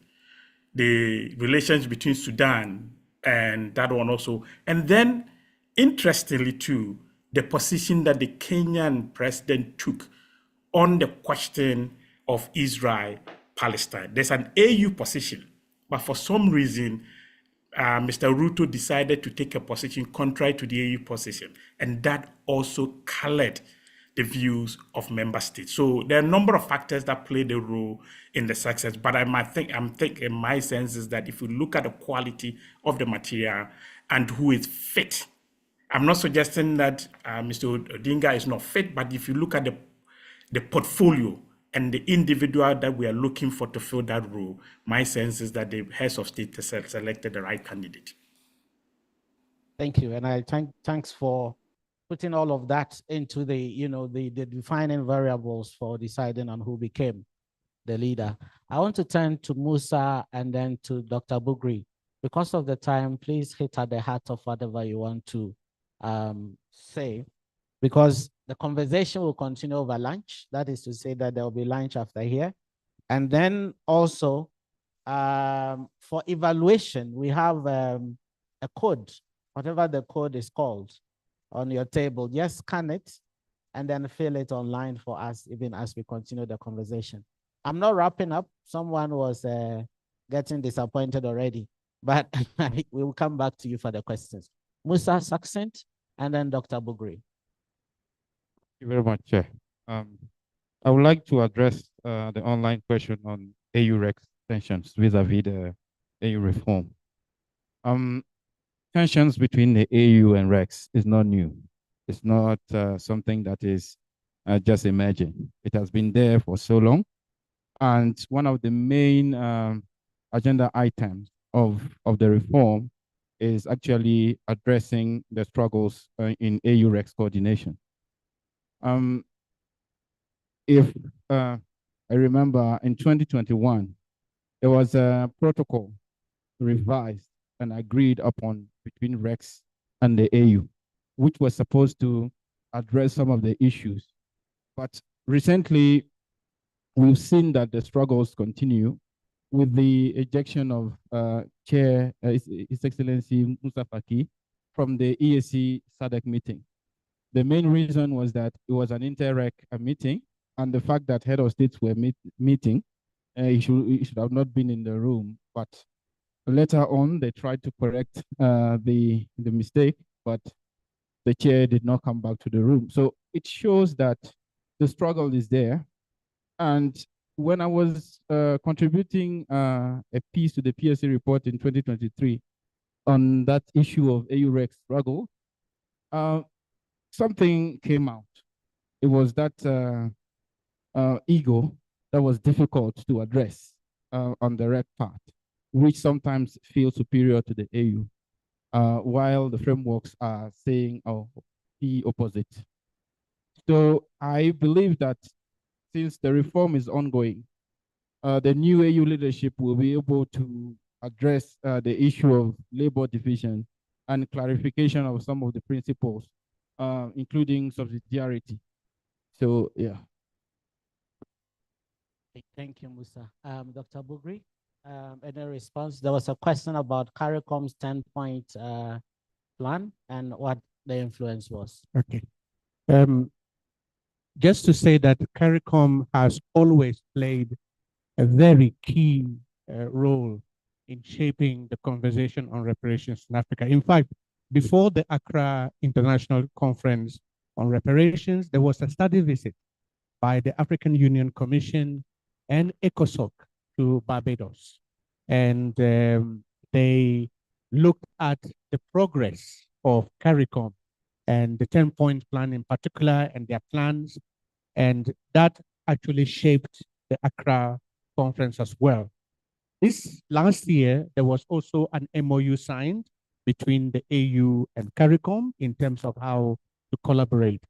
And lastly, I can that the AU can learn from CARICOM because they've had an experience. In fact, people in the diaspora have always influenced what happens in on the continent, especially Marcus Garvey and all the rest. It was on their ideas that the Pan-African movement actually took root in Africa. So Her Excellency, the Honorable Mia Motley, has always played a key role. Of course, now that she is the chair of CARICOM, she is continuing to play that role as well.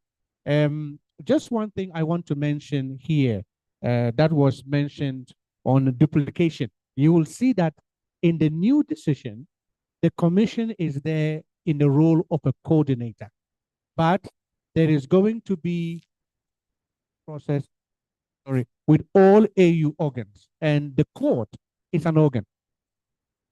We have the court, we have the commission in Banjul that will play a very key role, the Commission on Human and People's Rights. We have the court in Arusha. We have ACURIC, which is the Commission on the Welfare for the Child. So all the AU organs would have a role to play in defining the way forward, but also the UN system.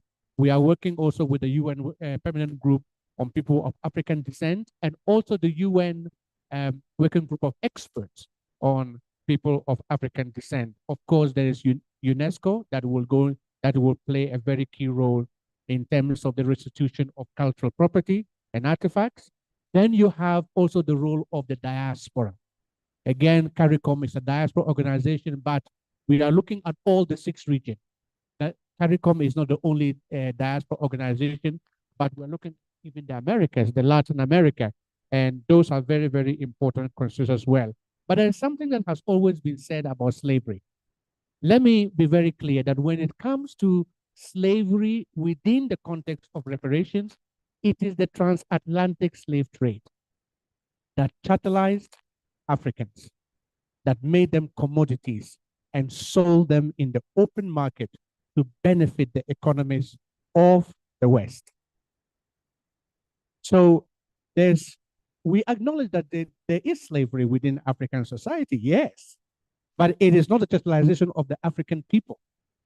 So the continental conversation on slavery is specific and contextual, the transatlantic slave trade. That does mean that slavery in Africa is right? No, the Africans got other instruments that condemn child labor and slavery.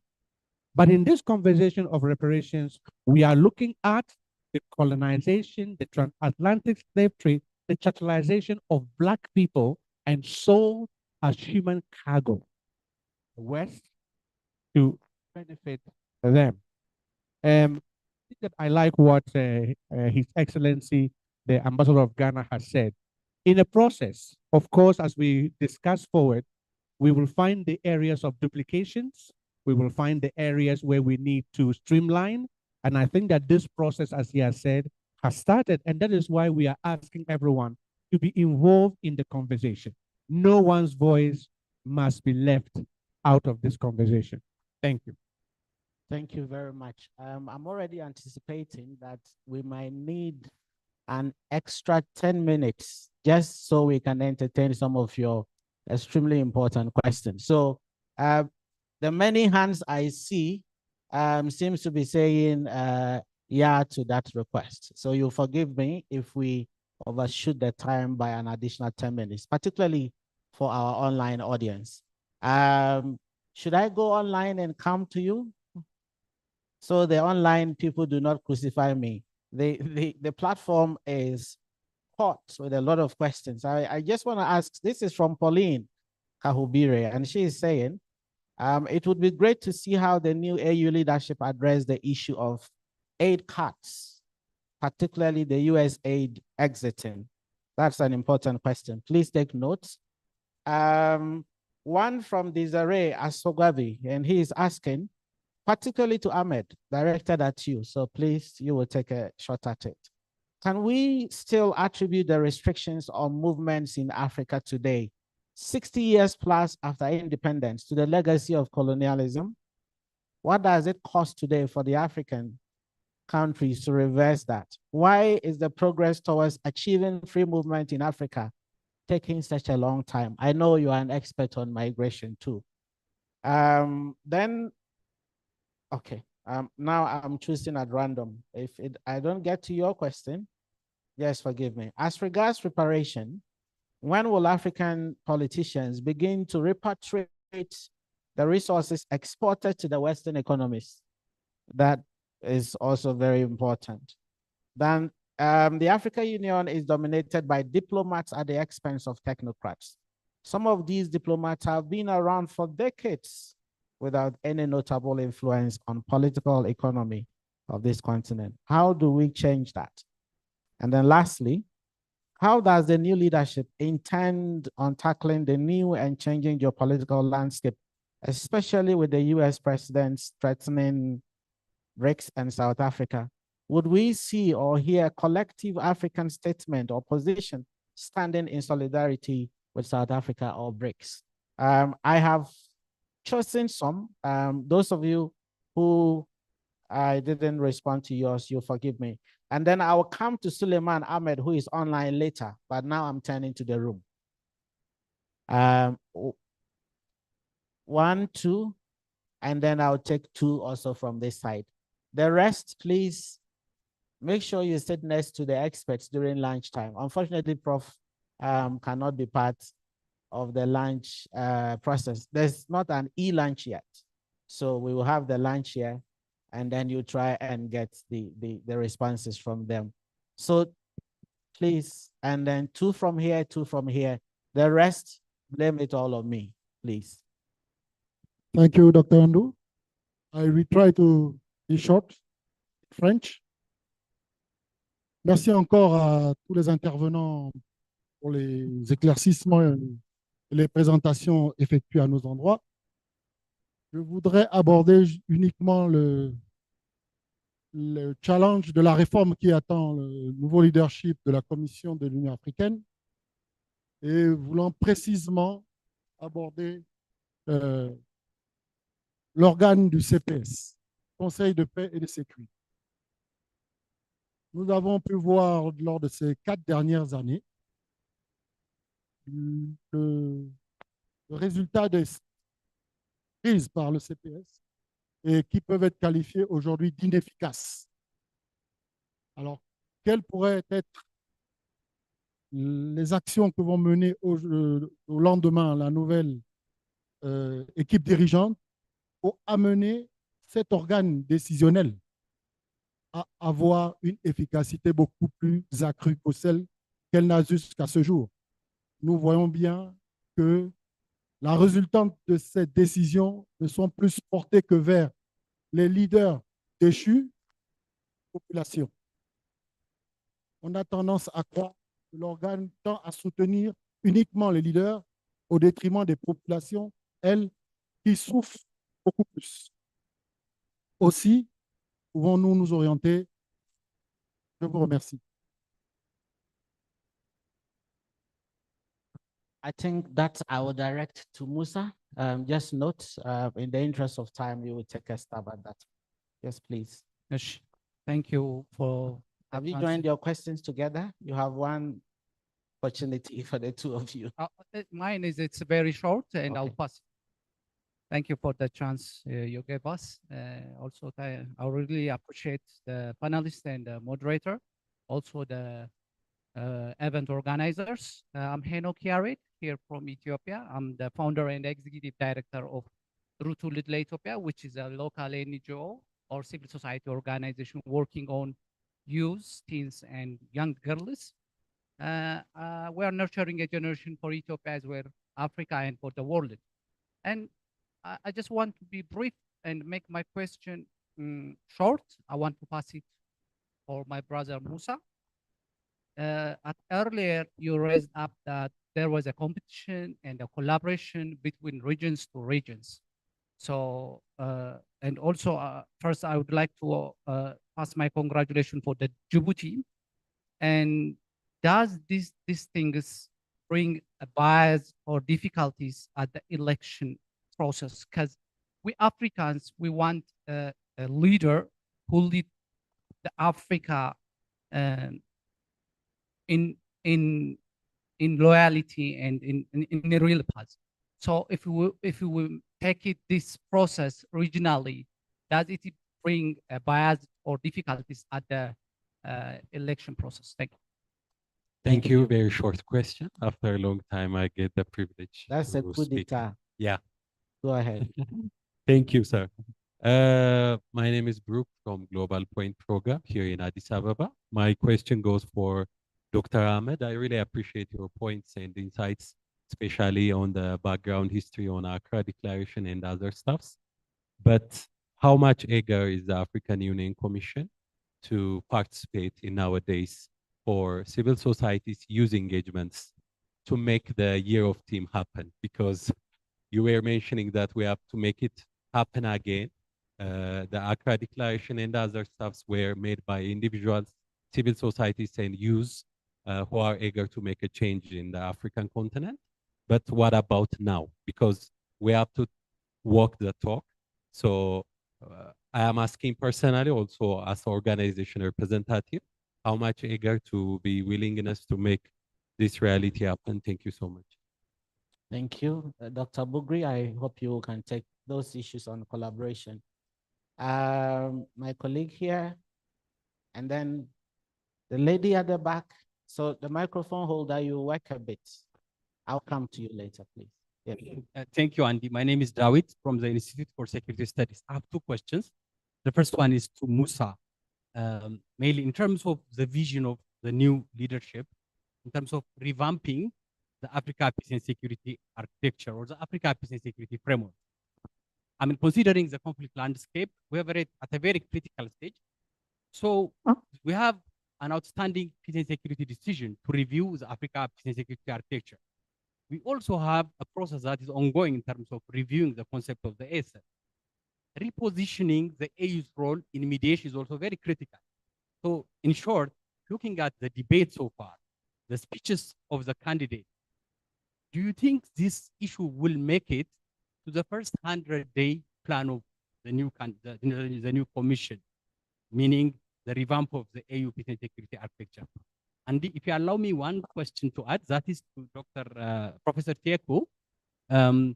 If you listen to the speeches of the outgoing chairperson of the AU Commission, he's been very consistent in terms of pointing out two issues as the most fundamental challenge to the AU's role in peace and security. A, the non-implementation of the AU's decision. About 93% of the AU decisions are not implemented. And secondly, that the commission has not been sufficiently empowered. So I'd like to know his assessment if this pronouncement is valid. And secondly, how can the new commission work around or address these two challenges? Thank you.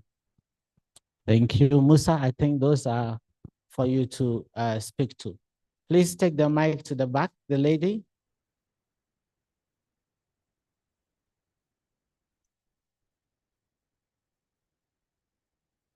It looks like we have many questions in the room. Please. Thank you. First and foremost, I would like to thank you for letting me break the gender barrier in this room. And secondly, I would like to ask two questions. The first one goes, given the current political, demographic, and economic situation in Africa, how does African Union going to implement effective solutions for gender equality since Africa loses $95 billion annually for not letting women to participate in politics and economics, also combating child labor across the continent as well as GBV, especially considering what has happened in DRC prisons recently. And the second question goes like this. Burkina Faso has struggled to conduct fair elections. What is your perspective on its current leadership? Should we view as a leader who fails to uphold democratic principles as a failure, or commend them for attempting to address the immediate needs of its population, for instance, through the humanitarian aid, healthcare improvements, and support for displaced persons, especially when compared to other African leaders? Thank you. Thank you. Tough questions. How do you assess the Burkina Faso leadership? Since you are researchers, perhaps you can take a stab at it. And then the question on gender. Yes, please. Thank you, Your Excellencies, for allowing me this opportunity. My name is Ambrose King. I'm country representative for a registered CSO, probably the oldest CSO NGO in Ethiopia.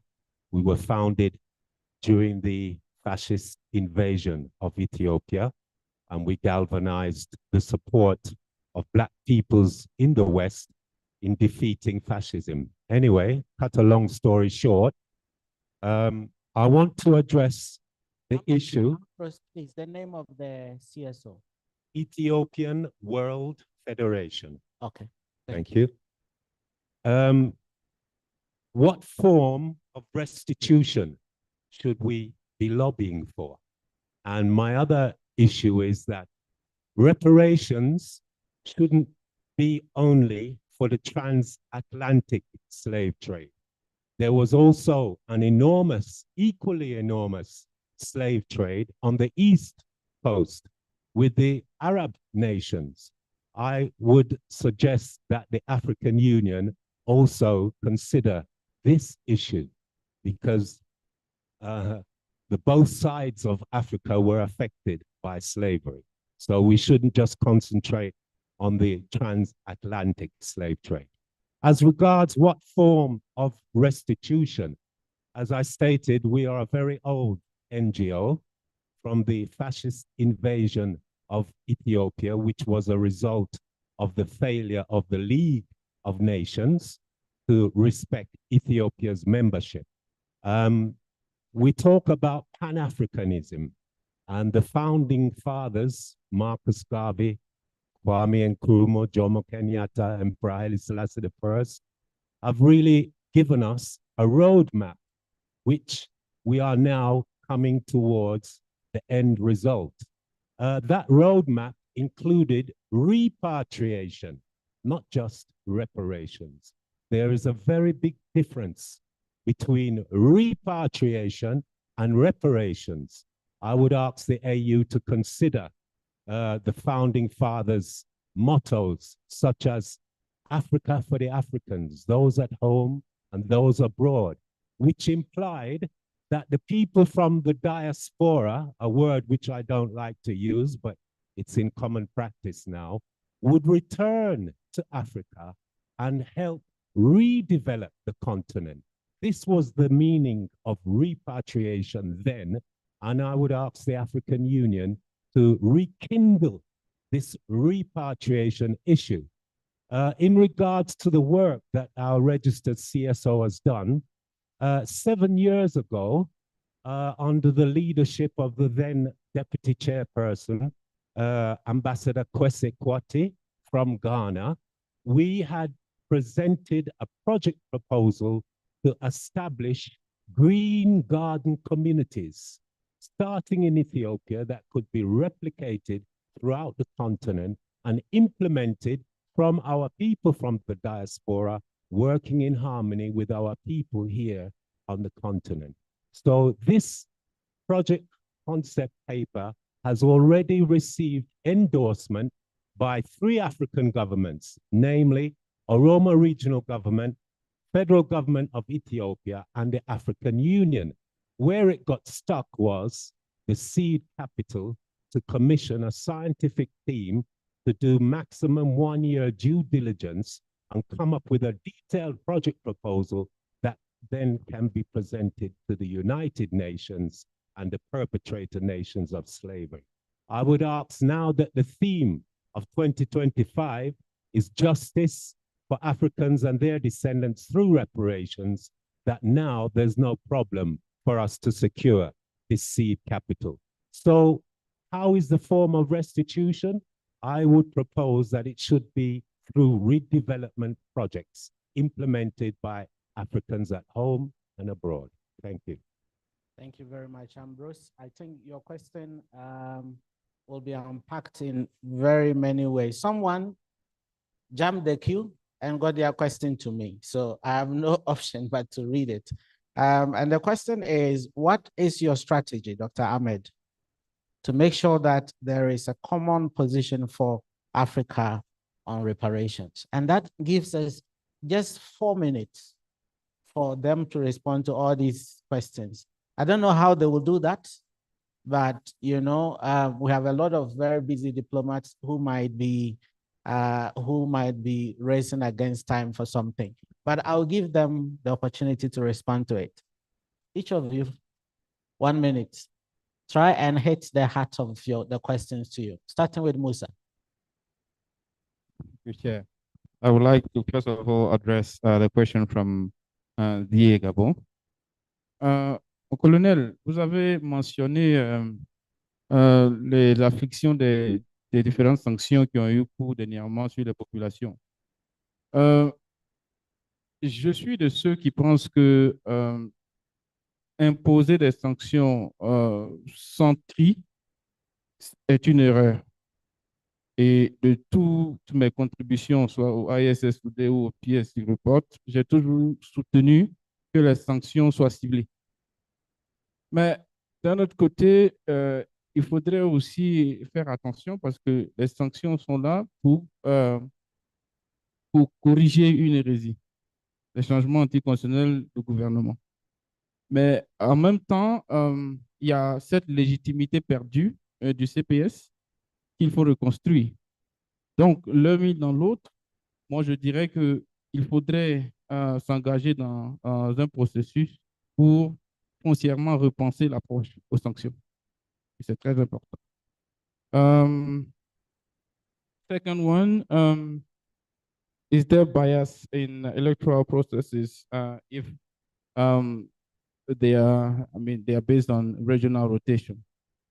Well, let's consider AU elections as a high-level game, and each game has its own rule. So when you engage in a competition, you de facto agree to the rules. So I think for me, there's no bias as long as the rules are respected. Then is there need to rethink the rules? Then this remains the question. And I think it merits also a bit of attention. Right?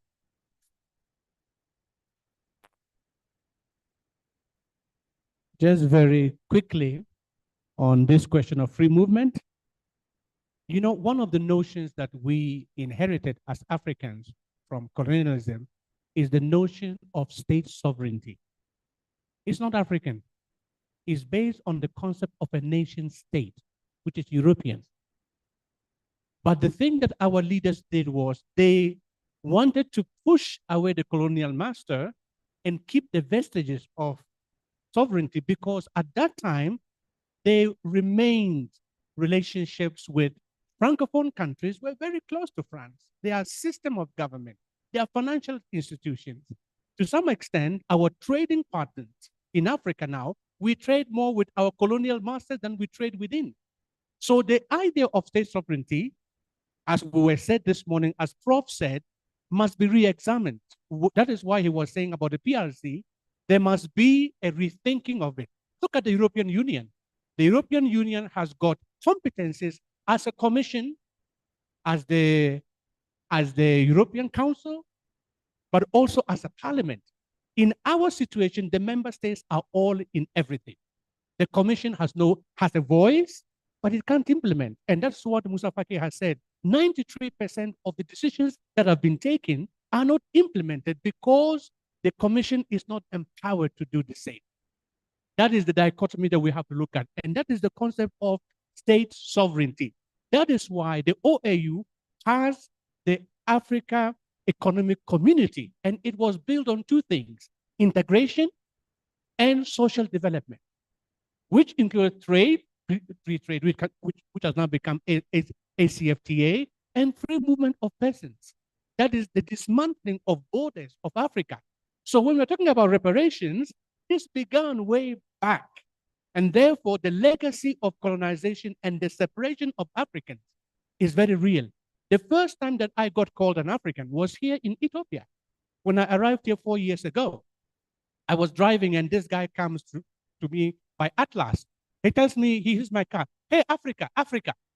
And I look at him and I'm going, why is he calling me an African? Who am I supposed to be in Ethiopia? He told me, I am Habasha. I am not African. That mentality has to change because we need to educate people that we are Africans, whether you are from the East, from the North, from the South. And this question that you have raised is very important. Transatlantic slave trade included Arab invasion. But at the moment, the political expediency, we cannot discuss that. As we are saying, the African Union leadership is shifting, not worse. But there will be time to discuss it. Let's begin with the enemy outside. Sorry, I'm just joking. Thank you. I know you are triggered. But just the last one, just the last one, just the last one.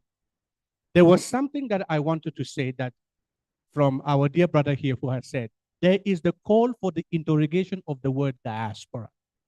And if you see, we were very intentional in saying Africans and people of African descent worldwide. We are going to change that to say the African people, so that we don't say you are diaspora or non-diaspora. And we are engaging with member states to even look at their diaspora policy. Ghana, for example, has now begun to cancel the word diaspora, where it's giving passports to anyone who comes to ask for. We hope that Ethiopia will not only treat its own people as a diaspora with a yellow card, but will give them their dignity as citizens with passports and treat every African, whether in America or wherever, as an African. But we are working to convince the member states because we cannot determine member states' policies, but we will do our best within the context of reparations to influence our member states to put away the colonial mindset and rewrite the story. Thank you. That's a good note to end it. Prof. Tieku, I want to give you 30 seconds to wrap up and also give you the privilege of being the one who wraps up the conversation for us, so we save time. That's a big task, but I'd like to tackle the question of the non-implementation of AU decisions. And I've always said that AU, there will not be a need for AU if member states do not have problems. So I think the first thing is for member states to acknowledge that the problems that their governments are creating are the problems that the AU is supposed to deal. So first of all, member states should acknowledge themselves that the AU exists because of the problems of member states, and to allow the AU the space to be able to do. But the point I want to emphasize, though, is that part of the poor implementation has to do with the commission. And I want to emphasize, everywhere, if you look through the literature and evidence, nowhere in the world would you expect state to willingly implement decision, especially if the decision is going to go against the certain government? The reason why member states often implement decision is because there's a domestic, the organization, international organization is able to mobilize domestic constituency. And this is where the AU comes in, the commission.